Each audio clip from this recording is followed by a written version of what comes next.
हाय। आज मैं आपको एक्सप्लेन करूंगी एक ऐसी हॉलीवुड फिल्म जो रियल लाइफ स्टोरी है एक ऐसे योद्धा बच्चे की जो दूसरे विश्व युद्ध का हिस्सा रह चुका है। फिल्म का नाम है सोल्जर बॉय। फिल्म शुरू होती है रशिया में, जहां दो बच्चे और उनकी माँ नदी किनारे बैठकर एंजॉय कर रहे होते हैं।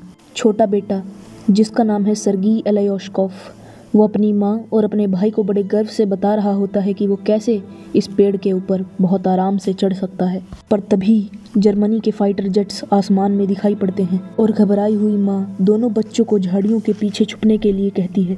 पर 6 साल का सर्गी कहता है कि वो इन फाइटर जेट्स से नहीं डरता और अपनी गुलेल से एक पत्थर फाइटर जेट की ओर फेंक कर मारता है और पता नहीं कैसे वो फाइटर जेट फट जाता है। लेकिन जब सर्गी आसपास देखता है तो उसे उसकी फैमिली नहीं दिखाई पड़ती। सर्गी अपने उस सपने से डर के आंखें खोलता है और अपनी माँ को आवाज लगाता है और तभी अचानक से कोई दरवाजा खटखटाता है। बच्चे को लगता है कि शायद उसकी माँ होगी और वो दौड़कर दरवाजा खोलता है, लेकिन दरवाजे पर उसकी घबराई हुई पड़ोसी आंटी होती है। वो सर्गी को बताती है कि अब उसकी माँ और उसके भाई नहीं रहे।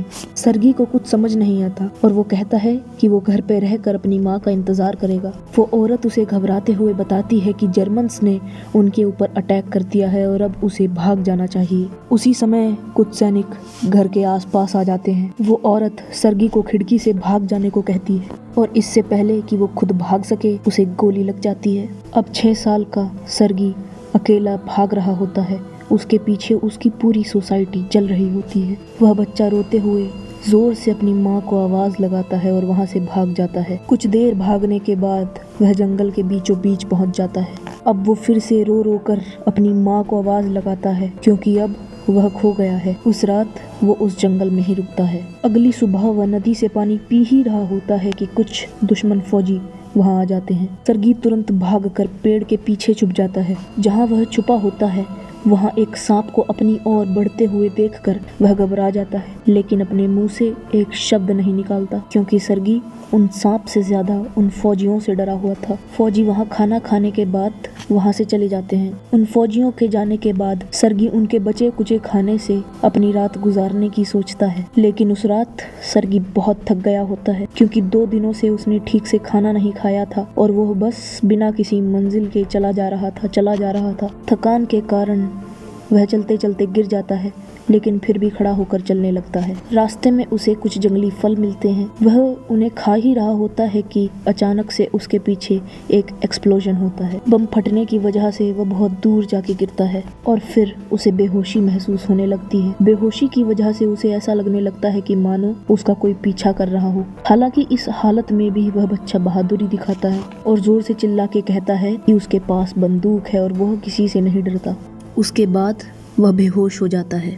जब वह बेहोश हो जाता है तब 2 फौजी उसकी तरफ आते दिखाई पड़ते हैं। उसके बाद सीन दिखाया जाता है रशियन आर्मी बेस का, जहां कमांडर कुज़नेत्सोव कुछ फौजियों का इंतजार कर रहे होते हैं। तभी जिन फौजियों का इंतजार हो रहा होता है वह एक बच्चे को लिए अंदर आते हैं। वो बच्चा बहुत घायल और कमजोर दिख रहा था। सोल्जर कमांडर को बताते हैं कि वो बच्चा रशियन ही है। तभी सर्गी आंखें खोलता है और सबको अपना परिचय देता है। अपना परिचय देने के बाद सर्गी कमांडर से हाथ मिलाने लगता है, जिसे देखकर वहां मौजूद सभी फौजी हंसने लगते हैं। सभी फौजियों को सर्गी से लगाव महसूस होने लगता है। तभी सब लोग सर्गी को खाना खिलाने लगते हैं और कमांडर, जो कि बहुत सख्त है, वो भी सर्गी से लगाव महसूस करते हैं। तभी एक नर्स जिसका नाम कात्या है वो सर्गी को पट्टी लगाती है। सर्गी कात्या से कहता है कि वो उसकी पट्टियों पर टैंक ड्रॉ कर दे क्योंकि सर्गी को बड़े होकर सोल्जर बनना है। वहाँ मौजूद सभी घायल सोल्जर सर्गी की इन बातों से काफी हल्का महसूस कर रहे होते हैं। सर्गी को कमांडर का बैच और उनकी गन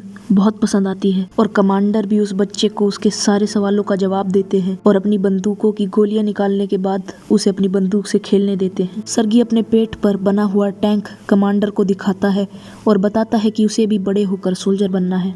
नर्स कात्या कमांडर से कहती है कि वो सर्गी को फौजियों के साथ ही रहने दे, पर वो ये कहकर मना कर देते हैं कि ये जगह सर्गी के लिए सुरक्षित नहीं है। वो उसे अनाथालय भेजना चाहते हैं। सभी सोल्जर अपना सारा खाली समय सर्गी के साथ बिताते हैं, सर्गी के लिए खाना लाते हैं और उसे अपनी दूरबीन से खेलने भी देते हैं। अगले दिन एक फौजी कमांडर के पास जाता है और कहता है सर्गी को बटालियन के साथ ही रहने दे, क्योंकि सभी सोल्जर उसे अपने बच्चे जैसा प्यार करने लगे हैं। उस छोटे बच्चे के यहाँ रहने से उनके इस कलेजे से इस भयानक युद्ध का भार थोड़ा कम हो जाता है। लेकिन कमांडर बच्चे को अनाथालय भेजने का पूरा मन बना चुके हैं और वो ये कहते हैं कि ये सब उसकी सुरक्षा के लिए ही है। अगले दिन दुश्मन सेना अटैक कर देती है और बहुत सारे सोल्जर घायल हो जाते हैं। साथ ही साथ एक आदमी सर्गी को अनाथालय लेने आया हुआ होता है। कमांडर सर्गी को उसे उसके अनाथालय जाने की बात बताते हैं और उसे अपनी पिस्तौल गिफ्ट में देते हैं। सर्गी कमांडर को गले लगा लेता है और कहता है कि उसे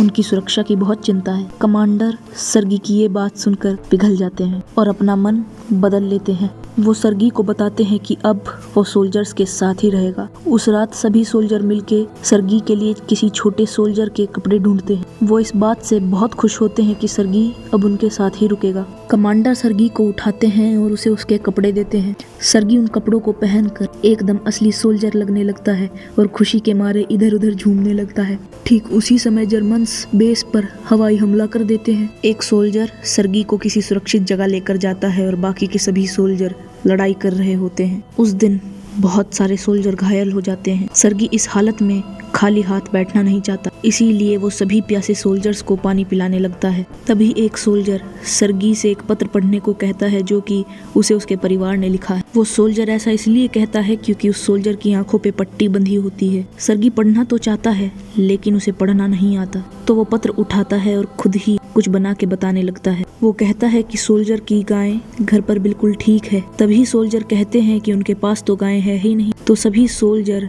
वहाँ पर हंसने लगते हैं और सर्गी से कहते हैं कि वो आगे पढ़े। फिर इसी तरह सर्गी सबका पत्र पढ़ता है और सबको खूब हंसाता है। अगले सीन में दिखाया जाता है कि कमांडर और कात्या कुछ बातें कर रहे हैं। उनकी बातों से ऐसा लगता है कि वो एक दूसरे की तरफ आकर्षित हैं, लेकिन अभी तक उन्होंने अपने मन की बात एक दूसरे को नहीं बताई है। बाद में सर्गी कमांडर को बताता है कि अब वो बटालियन का एक हिस्सा है। तभी सर्गी और कमांडर को सोल्जर्स का एक कैंप दिखाई पड़ता है जो अटैक के कारण बिल्कुल बर्बाद हो चुका होता है। कमांडर सर्गी को सिखाते हैं कि कैसे शहीद जवानों को सर झुकाकर सम्मान दिया जाता है। अगले दिन सर्गी कमांडर से रिक्वेस्ट करता है कि उसे कोई मिशन दे और कमांडर भी उसे सभी सोल्जर्स को पत्र बांटने का टास्क देते हैं। वो अपना टास्क बखूबी निभाता है और कुछ सोल्जर्स को तो पत्र के बदले डांस करने को भी कहता है। अगले दिन सर्गी अपने बाइनोकुलर्स लेकर कैंप से कुछ दूर जाता है। तभी अपने बाइनोकुलर्स की मदद से वो भूस में किसी के पैर हिलते हुए देख लेता है।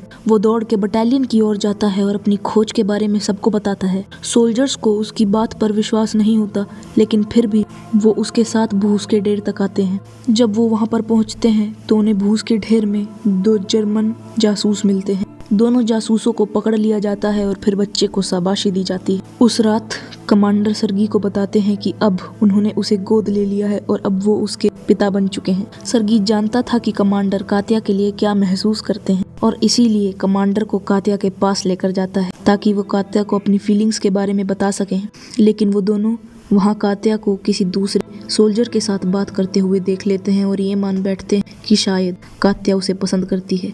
बेस पर फिर से जर्मन्स का हमला होता है, पर इस समय सर्गी सोल्जर्स की मदद करता है, उन तक बंदूकों की गोलियां पहुंचाता है। लेकिन सोल्जर्स सर्गी को शेड में वापस जाने को कहते हैं। जैसे ही वो शेड में पहुंचता है तो देखता है कि कमांडर और दूसरे सोल्जर बहुत चिंता में हैं क्योंकि उनका फोन कर्नल से कनेक्ट नहीं हो पा रहा है। तभी एक सोल्जर को टूटे तार जोड़ने के लिए भेजा जाता है और सर्गी उसका पीछा करता है। सर्गी देखता है कि वो सोल्जर बहुत बुरी तरीके से घायल हो चुका है और उस शहीद होते हुए सोल्जर से पूछता है कि वो कैसे उन तारों को जोड़ सकता है और फिर वो अपने आप से ही उन तारों को जोड़ देता है। कनेक्शन आ जाता है और फिर बहुत सारे सैनिकों को बुलाया जाता है।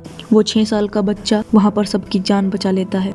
अगले सीन में दिखाया जाता है कि कात्या और कमांडर नदी के पास कुछ बातें कर रहे हैं।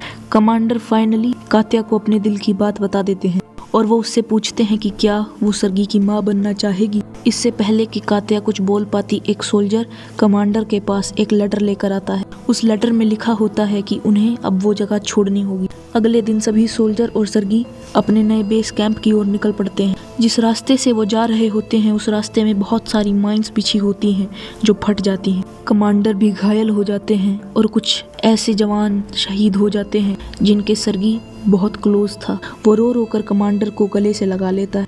वो सभी घायल सैनिकों को अपने साथ लेकर आगे बढ़ते हैं। अगले बेस कैंप पहुंचकर वो सब कमांडर के लीडर जनरल साहब से मिलते हैं। जनरल भी सर्गी की सोल्जर वाली हरकतें देखकर बहुत खुश होते हैं और कमांडर की तारीफ भी करते हैं, ये कहकर कि उनका बच्चा बहुत होनहार है। अगले दिन कमांडर की बटालियन को अवार्ड दिया जाता है और बैचेस दिए जाते हैं और सर्गी को भी अवार्ड मिलता है। जब जनरल सर्गी को उसका बैच दे रहे होते हैं तब सर्गी जनरल से वादा करता है कि वो अपने देश की हमेशा रक्षा करेगा। एक रात उस बेस कैंप पर फिर से हमला होता है और इस बार कमांडर घायल होकर पेड़ के नीचे फंस जाते हैं। सर्गी अपने पिता को बचाने की पूरी कोशिश करता है। फिर वो दूसरे सोल्जर को भी बुला कर लाता है। सोल्जर्स कमांडर को वहां से निकाल लेते हैं। अगले दिन सर्गी घायल कमांडर के पास जाता है। सर्गी के हाथों में अपने पिता को बचाते समय काफी चोट लग गई थी। अब सर्गी बटालियन का एक अटूट हिस्सा बन चुका है।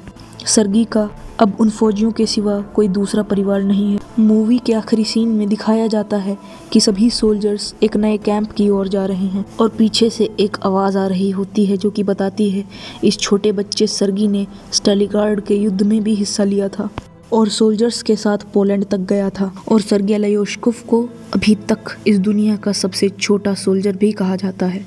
ऐसी और वीडियोस के लिए चैनल को सब्सक्राइब कर लें। धन्यवाद।